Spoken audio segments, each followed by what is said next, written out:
될지도 몰라요.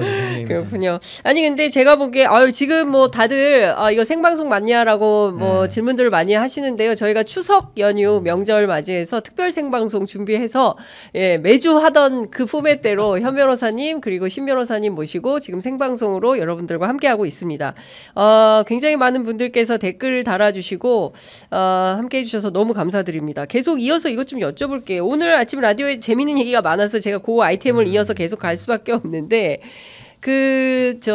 김재섭, 이준석 그리고 장경태 세 명의 이제 젊은 국회의원들을 불러서 뭐 소원을 막 물어봤어요. 뭐 이런 거 얘기를 하다가 무슨 얘기를 했냐면 지금 윤석열 대통령 뭐 하겠냐 차기 비전 뭐냐 했더니 장경태 의원이 김건희 여사 대통령 만들기 이런 얘기를 했습니다. 그랬더니 정권 재창출을 위해서 그런 걸 논의하지 않겠냐라고 했을 때 두 분이 에이 설마 그럴 리가 있냐 이제 이렇게 하고 넘어갔는데 현 변호사님도 한숨을 좀 쉬시네.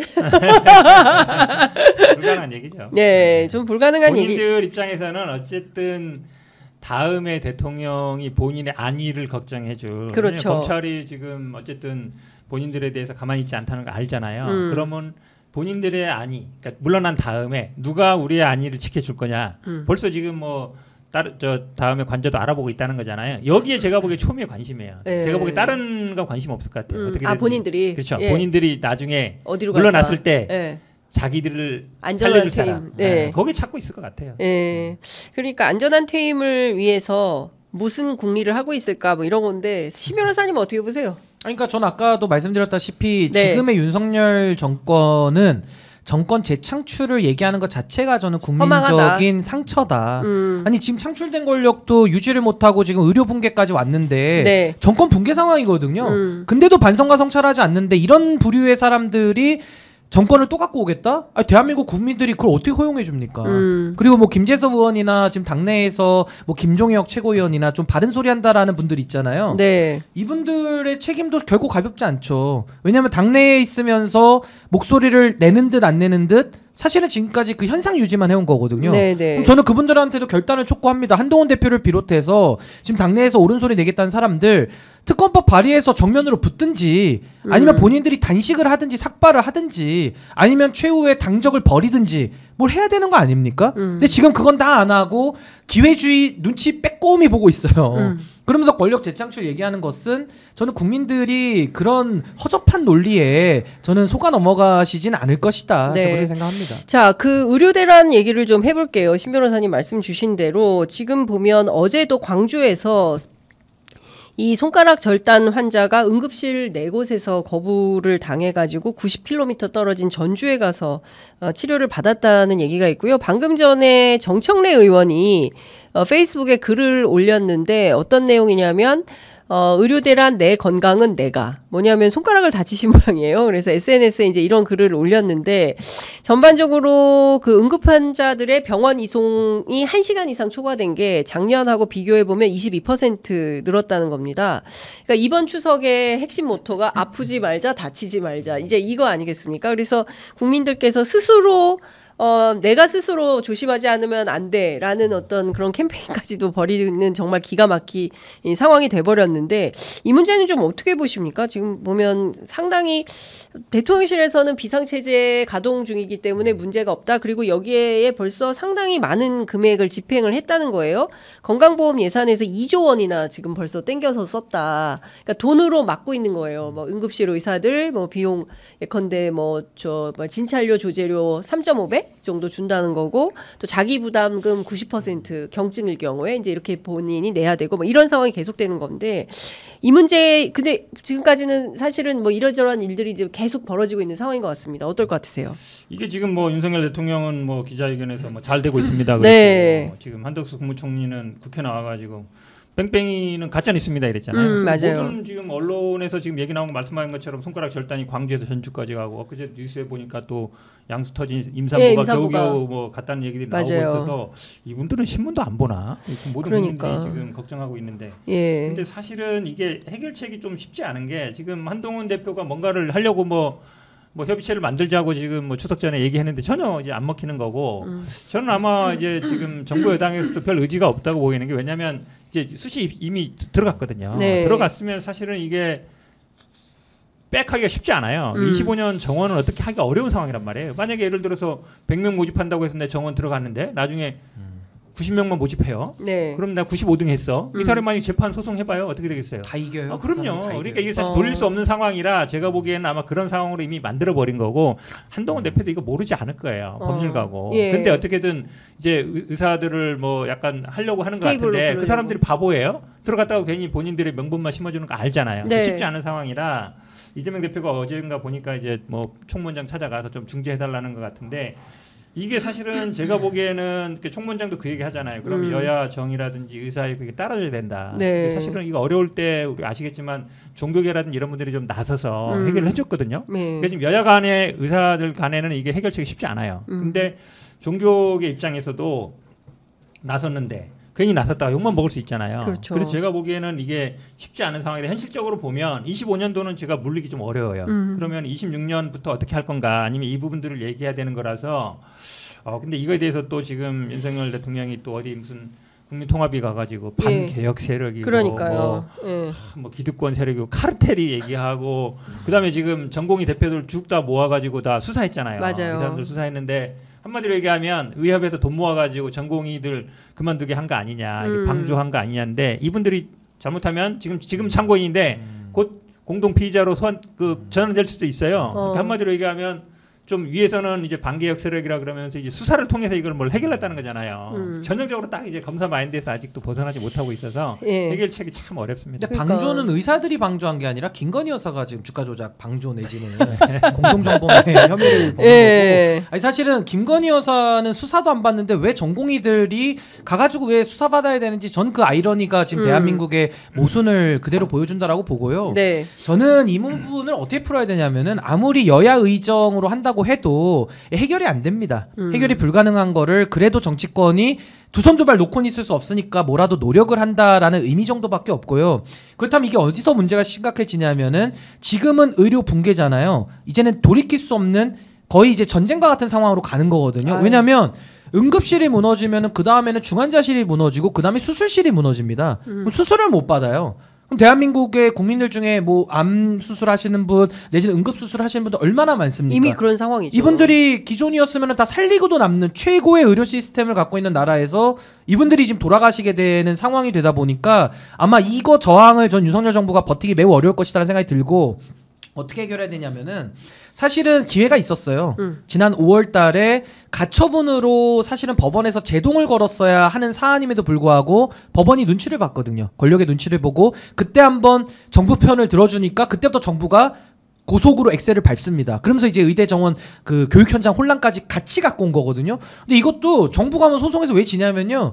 교육 과정도 바꾸려면 2년 전에 설계를 해서 통지를 해야 되는 것이고 그 내용도 깡통실사가 많아가지고 정부가 이거는 그 교육 체계에서도 지금 소송으로 가면 무조건 진다라는 게 지금 중론이기 때문에 저는 법원의 태도가 아쉬운데 그래도 아직 기회는 있는 게 대법원까지 그 가처분이 지금 재항고까지 가 있는 걸로 알고 있어서 그 부분에서 아마 법원에서 또 추가적인 가처분에서 어떻게 판단 내리느냐. 그러니까 지금 달라진 사정 변경을 반영해서 결단을 법원이 내려주면 해결의 기미가 저는 보인다라는 게 첫 번째고 법원의 결정과는 변론으로 저는 책임규명과 수습을 저는 나눠서 봐야 된다고 생각합니다. 지금은 책임규명과 수습을 뒤섞어서 하려다 보니까 너무 어려운 고차 방정식을 한 번에 풀려고 하니까 여야 의정으로 모이기도 어렵고 책임규명과 수습을 동시에 풀어내기도 어렵다. 그러면 두 개로 나눈다 그러면은 저는 책임규명에 있어서는 이 사태에 대해서 윤석열 대통령이 퇴진에 준하는 책임을 져야 된다고 봅니다. 제가 퇴진에 준한다고 표현을 하는데요. 사실은 윤석열 대통령 물러나야 돼요. 근데 지금 대통령자에서는 물러나게 할 수는 없다 보니까 퇴진에 준하는 책임은 사과하고요. 한덕수 국무총리 그리고 조규영 보건복지부 장관 그리고 이주호 교육부 장관 그리고 지금의 이 재난 상태까지 본다면은 이상민 행안부 장관까지 이 4명이 전 동시에 물러나야 된다고 봅니다. 그래야지 그 다음 물꼬가 트인다고 보고요. 수습에 있어서는 아까 우리 현 변호사님 말씀대로 원래는 지금 의대 정원 백지화하는 게 맞아요. 백지화 해야 됩니다. 근데 지금은 수험생들의 피해까지도 이게 뭐 눈덩이처럼 불어나서 피해가 전가되는 부분도 있기 때문에 저는 백지화를 열어놓고 논의는 하겠습니다만 어렵다면 올 한 해에 한해서만큼은 이건 받아야 될 수도 있다. 그렇다면 의료 교육의 질 저하 문제가 따라붙기 때문에 수련 기간을 늘린다든지 요 기수에 한해서는 뭔가 수련의 그 농도를 더 높이는 국민 불안을 없애는 정도의 보완책이 전 나와야 된다고 보고 사실상 우리 국민들이 IMF 때 금모으기 운동한 수준의 이거는 좀 국민 통합적인 지혜가 필요하다. 저 이런 생각이 들고요. 2026년도부터는 백지화금 당연히 되겠죠. 백지화해서 저는 원점 논의를 하고 늘리는 거에 국민들이 동의를 하기 때문에 의사들의 여러 가지 재반 여건 고려해서 늘리되 지금 윤석열 대통령이 쓴 돈 어마어마하지 않습니까? 이거를 일처리만 똑바로 해가지고 필수 의료에 지원하고 기존의 수가 조정 문제에만 신경을 썼더라면 다 해결될 수 있는 돈이에요. 그러니까 지금은 돈만 돈대로 다 쓰고 일만 다 꼬아놨거든요. 그래서 저는 이 책임 규명의 문제가 선결 조건이니까 윤석열 대통령 퇴진에 준하는 책임을 물어야지만 저는 수습도 가능할 것이다 이렇게 봅니다. 그러니까 근데 중요한 포인트는 대통령이 나서서 먼저 그러니까 내가 먼저 수습하는 자세가 좀 필요하잖아요. 상황이 이렇게까지 꼬였으면 미리 준비하고 내가 먼저 나서서 수습하고 먼저 사과하고 죄송합니다 하고 어떻게 하면 이걸 해결할 수 있겠습니까? 이런 태도여야 되는데 절대 그런 태도가 아니라 뭐가 문제야? 네. 뭐가 문제야? 뭘 잘못했다는 거야? 이런 태도니까 뭐 개혁이래요 이게. 그러니까 저항하는 사람들이 오히려 반개혁 세력이고 다른 대통령들이 못했으니까 내가 할래 이거잖아요. 그렇죠. 그러니까 물론 문재인 정부에서도 뭐 500명 증언하다가 안 됐지만 맞아요. 지금 어쨌든 지금 1년에 1,500명은 증언하는 거잖아요. 그러면 만약에 500명씩 뭐 3년 한다 그러면 3년 동안 뭐 유예한다든지 네. 뭔가 사실은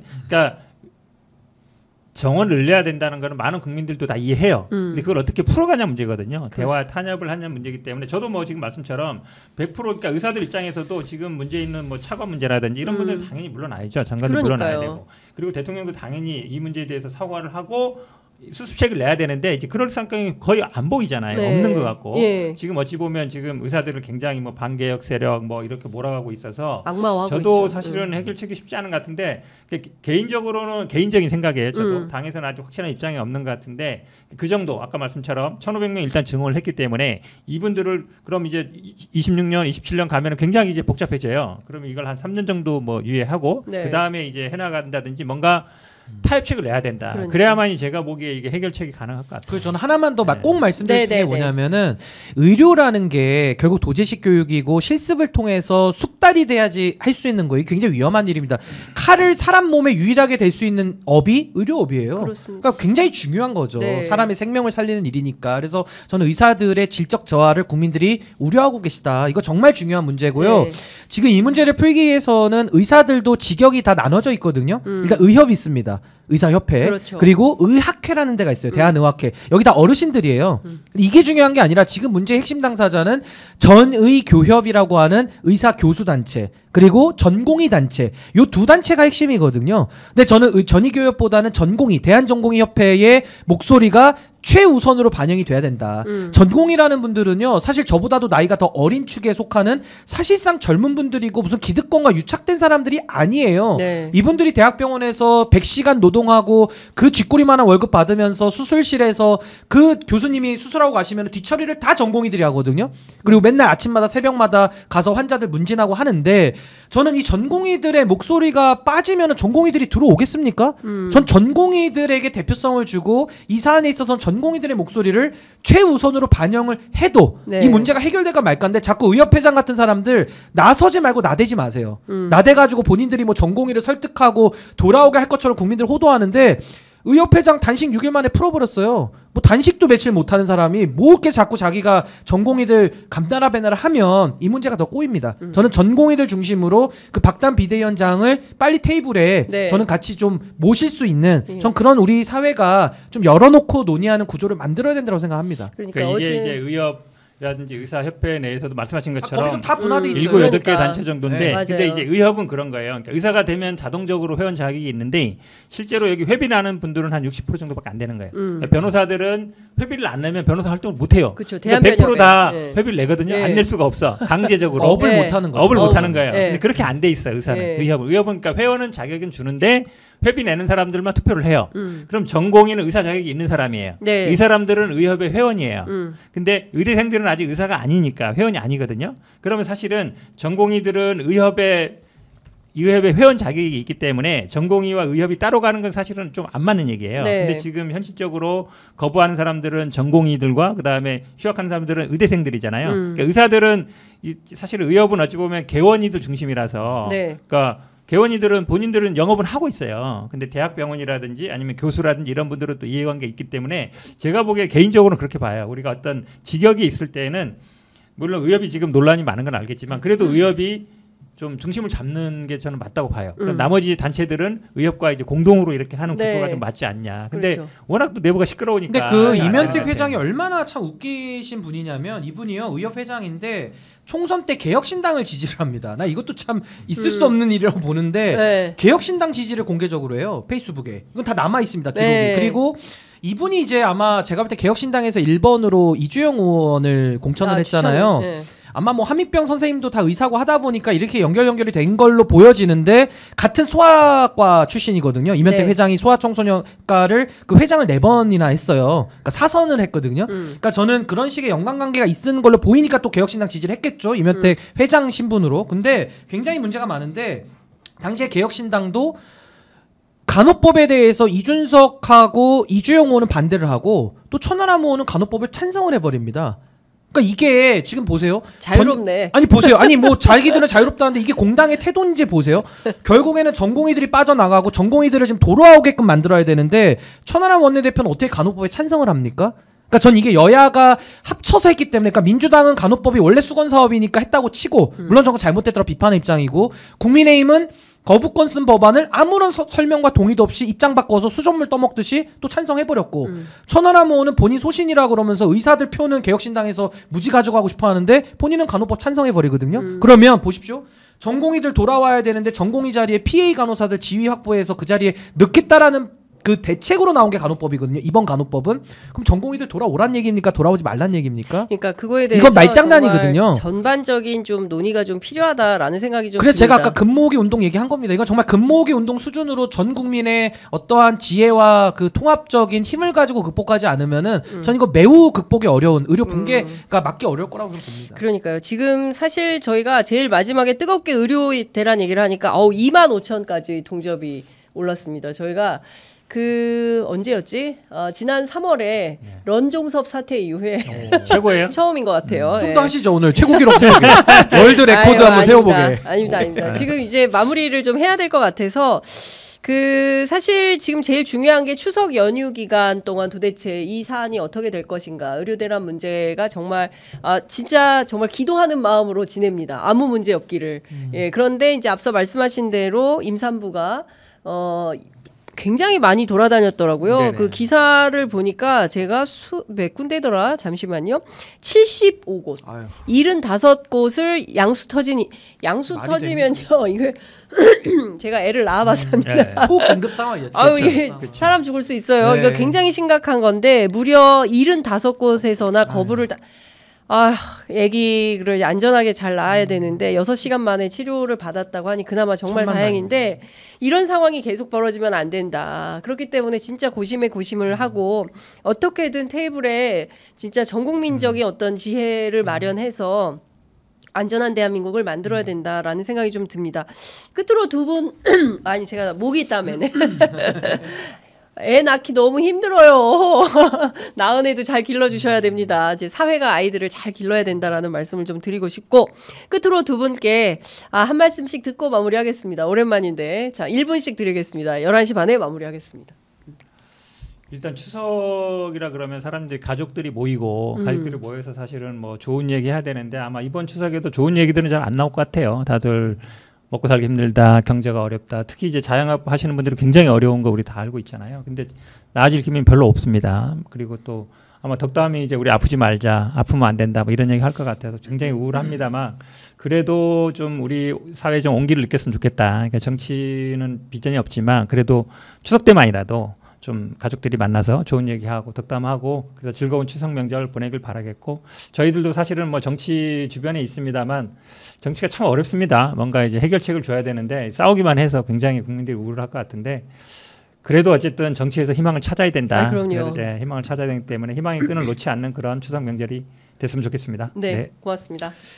저는 사실 경제 문제가 먹고 사는 문제라면은 의료 문제는 정말 죽고 사는 문제이지 않겠습니까? 근데 지금 의료 붕괴가 상당히 간단치 않고 대한민국이 또 최고로 자랑하던 시스템이 이렇게 하루아침에 무너져 버리니까 국민들이 너무 허탈한 겁니다. 그리고 지금도 누가 이렇게 아프고 싶어서 아픈 게 아니잖아요. 갑자기 불의의 사고를 당할 수도 있는 건데 여기에서 오는 불안감, 국민들의 위기감이 너무나도 크다. 그래서 저는 좀 정치인들이 이제는 뭐 각성해라, 자성해라 라고 해도 어차피 말을 듣지 않기 때문에 저는 국민들이 다 절망한다라고 봐요. 근데 그 절망을 갖다가 저는 정치를 바꾸는, 근본적으로 정치를 바꾸는 저는 그 에너지로 좀 썼으면 좋겠다라는 생각이 좀 있고요. 제 소원이고. 네. 그리고 저는 이제 추석 지나면 저는 책을 한 권 좀 내려고 합니다. 그래서 책을 한 권 내서 제가 이제 문제의식을 갖는 것 중에 하나가 왜 지금 특히 보수 정치가 이렇게 망가졌는가. 결국 검찰이 당을 장악한 거거든요. 그러니까 이 검찰 정치를 어떻게든 끝을 내야 된다. 네. 거의 우리가 충치 있으면 뽑아버리잖아요. 네네. 뽑아버려야 되고 주변까지 뽑아야 된다. 그런 생각이 들고, 그 주변이라는 것은 지금 한덕수 총리로 상징되는 관료 정치, 그러니까 관료들이 장악한 이 정치를 완전히 뿌리를 뽑아야 되겠다라는 생각이 들고요. 또 하나 이제 교육 관련해서 윤석열 대통령 서울법대 나오고 그 어렵다는 사법고시 구수해서 합격했거든요. 한덕수 총리도 재경까지 합격하고 서울대 경제학과 나왔습니다. 왜 잘 배우고 똑똑한 사람들이 권력을 가졌고 많은 걸 혜택을 사회적으로 받았을 때 저렇게 망가지고 국민들을 외면하고 사는가. 전 여기에 대한 우리가 근본적인 해법과 처방을 좀 가져야 된다. 그래서 명절에 많은 분들 모이셨을 때 이런 얘기도 좀 해보시면서 좀 우리 정치 바꾸는 내용도 좀 논의해 보시면 좋지 않을까라는 생각이 들고, 하여튼 추석 때 가족들하고 좋은 시간 보내셨으면 좋겠습니다. 네, 아유 두 분 오늘 정말 이 명절 연휴에 함께해 주셔서 너무 감사드리고요. 함께해 주신 시청자 여러분들도 너무 감사드립니다. 두 분은 다음 주에 뵙도록 하고요. 저희 장윤선의 취재 편의점은 내일도 생방송합니다. 내일 오전 10시. 아니 언제 쉬세요? 내일까지 명절날도 하는 거 아니에요? 명절날도? 내일이 명절날이에요. 내일이 명절이에요? 내일 추석이에요. 그러네. 네. 내일도 한다고요? 네, 내일도 해요. 편의점에 불은 대단하다. 편의점은 계속된다. 네. 대단한데. 네. 슈퍼는 쉬는데 편의점은 안 쉬어. 네, 여러분, 내일 뵙겠습니다. 고맙습니다, 두 분. 감사합니다. 고맙습니다.